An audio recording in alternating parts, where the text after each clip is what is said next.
Hello, and welcome to Yeast, Memories of Celceta. Yes, I'm finally getting to this after a complete year of not doing it at all. That is, not doing any Yeast games at all. So, I've done Yeast 1 and Yeast 2, so let's move on to this one. So, let's go ahead and start the game. I have seen the opening section because you can't get to the options menu from here. So that's how I adjusted the volumes so that you could hear me. But other than that, let's just start. Normal. Adel Christian, an adventurer of great renown, whose exploits are widely discussed and hotly debated to this day. His enterprises are recorded in over 100 volumes of personal travelogue, which paint a vivid picture of the world and set the imaginations of those who read them ablaze. Indeed, a significant number of historians continue to believe that the Age of Discovery came about as a result of Adel's travelogues and the thirst for adventure their contents spur. However, readers have often found themselves wondering at what point Adel Christian, born in a poor village high in the mountains, began referring to himself as adventurer. Historians and scholars have proposed countless theories to address this, yet in truth the answer is recorded clearly in one particular volume of Adel's travelogues.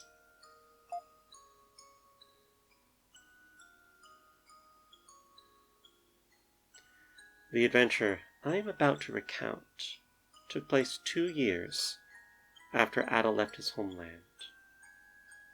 18 years of age, his curiosity at its peak. Where would his thirst for the unknown guide him next?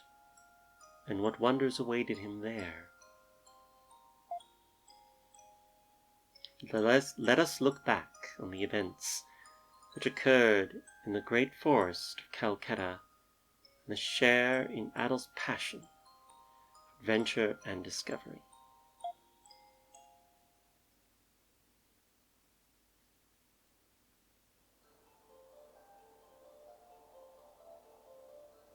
The frontier city of Kisna.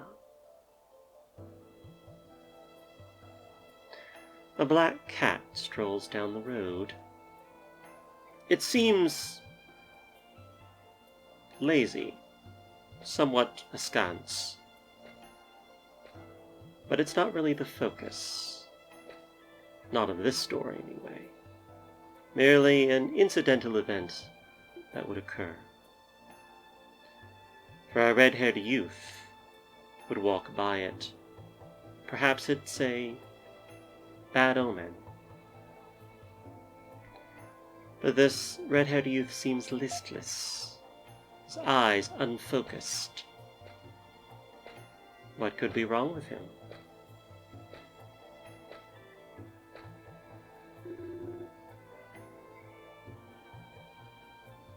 He starts to hear voices from 2 men, but it's not coming through quite clearly.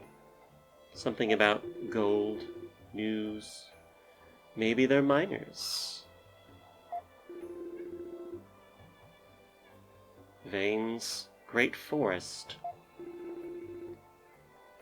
It's definitely about gold.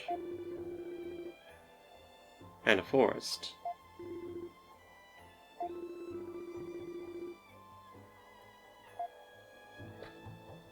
But he doesn't remember. He doesn't know what's going on. He's just walking. The colors fly by and nothing registers. He hears more talking. Romans. Who are the Romans?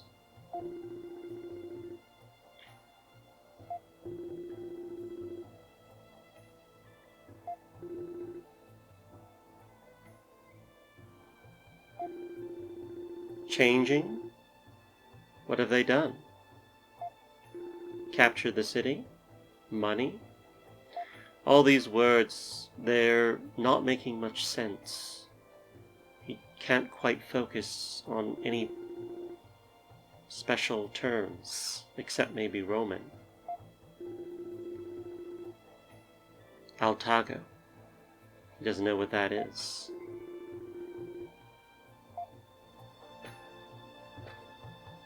After they hush their volume, he just keeps going.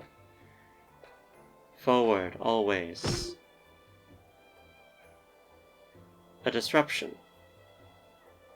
You can barely hear what he's saying. But he shouts, "Look where you're going!" Before he knows it, he falls. He's exhausted. He's not even paying attention to this man.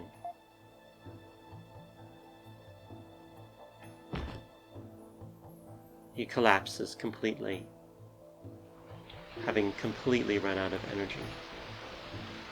Where am I? Who am I?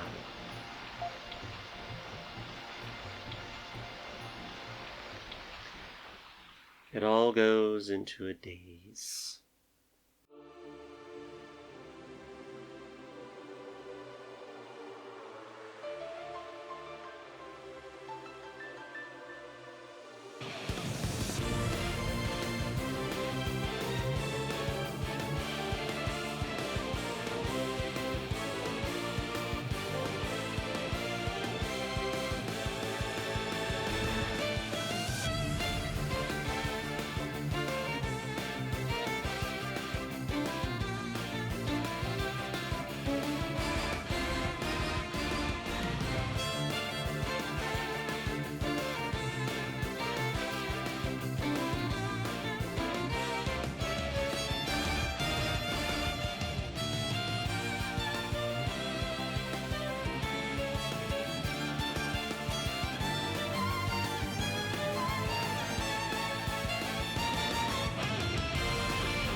After a few moments and recovery, it seems that Adol is now fine. A bartender named Peach addresses him.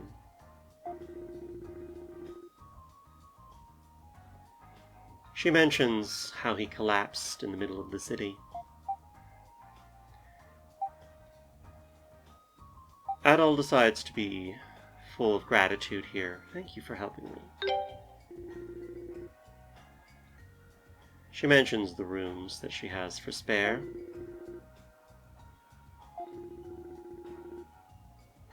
Tells us to take it easy. Adol? Is that you, Adol? The voice comes. He doesn't recognize it, of course.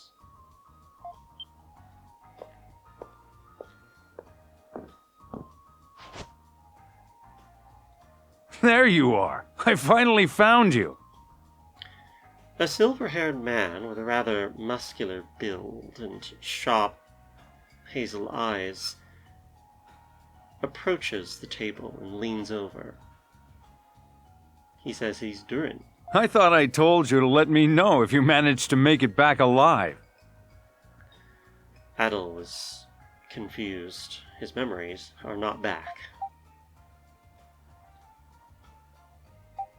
So, who are you? Uh-oh.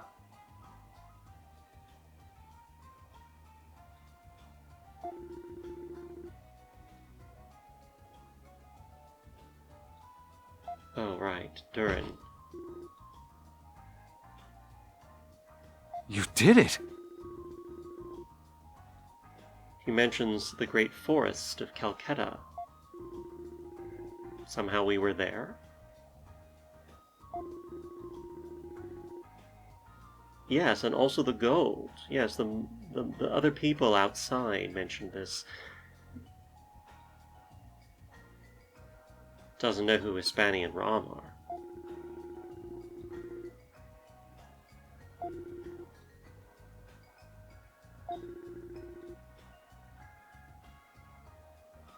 Friend. All right.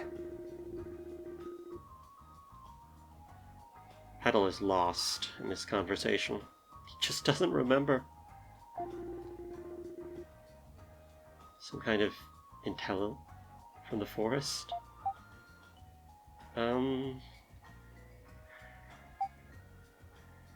Adol decides to tell him that he doesn't remember. I don't have my memories.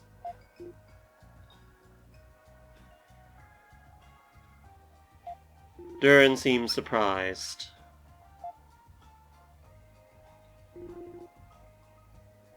And he doesn't seem to like it either. Oh boy.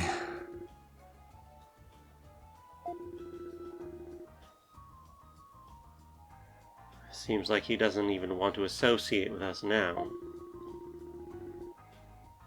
Yep, definitely not.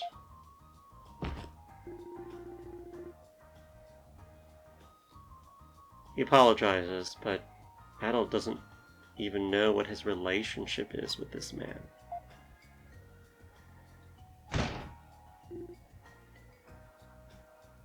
An interruption occurs as another young man comes in with a bandana. Blue one. He starts, well, raising his voice. Monsters in the mine. Everyone hears this, of course.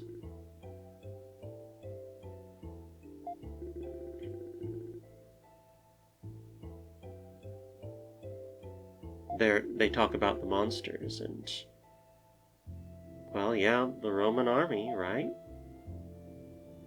Adol remembers hearing a few scant details again. He was definitely not paying attention while walking and stumbling his way forward. Commander Leo. Whoever he is, he's not here.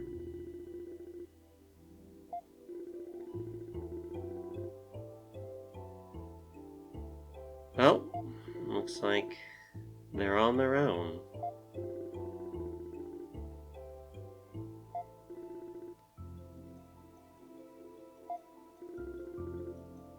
So they decide to take things into their own hands.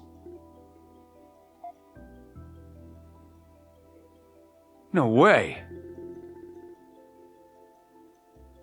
Yep. Adol doesn't really know what to do. He can only barely remember his own name, and that was it.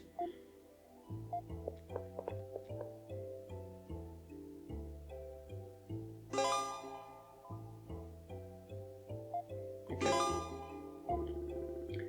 This is just, some game stuff. So this is how I do my Let's Plays, in case you didn't watch my previous two. I role-play my way through the game as I play. I don't just give it... because I'm playing it blind, I've not played this before, so I don't need to go over information because I'm also new, so there's nothing to go over for me, since I'm playing it for the first time. Okay. So I'm going to just check everything. See, I had to go to this point in order to adjust this. I couldn't adjust this in the main screen.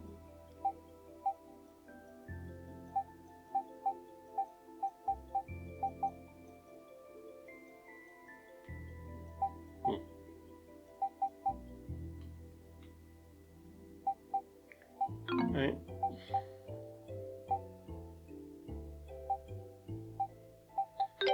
I guess I can save it. Yep. Alright, so here we are. Let's look at the equipment. We have a leather plate, no weapon. Although it looks like we do. We don't.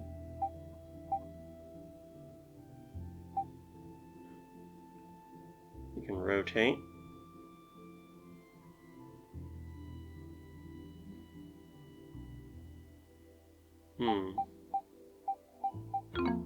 Certainly, we lost all of our equipment from the last game. All of our levels, too. Which does make sense. I mean, we've lost our memory, so that means we've lost all of our skills.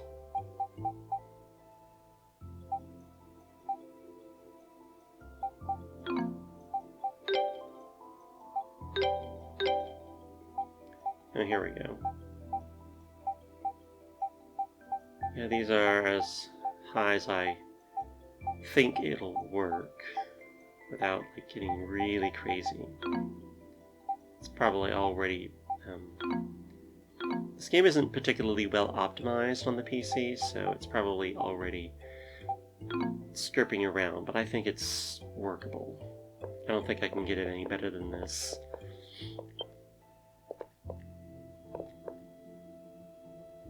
Okay. So let's talk.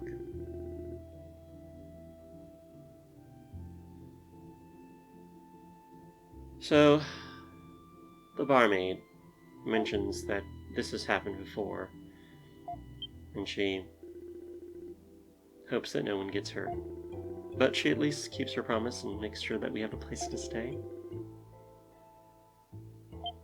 But we need to wait until she sets it all up.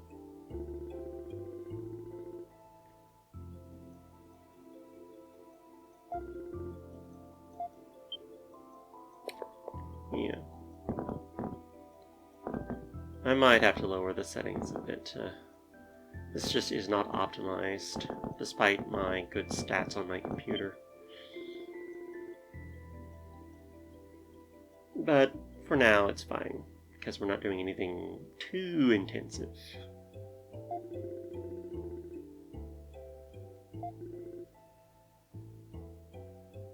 Well, this man is very fired up, that's for sure.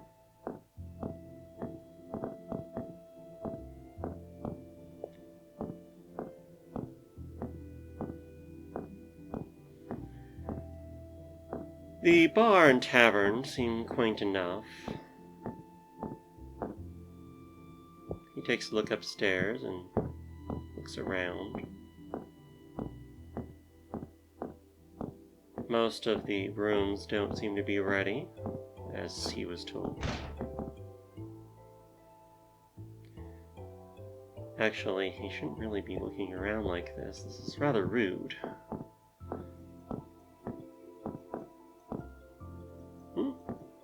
There's even a reception upstairs.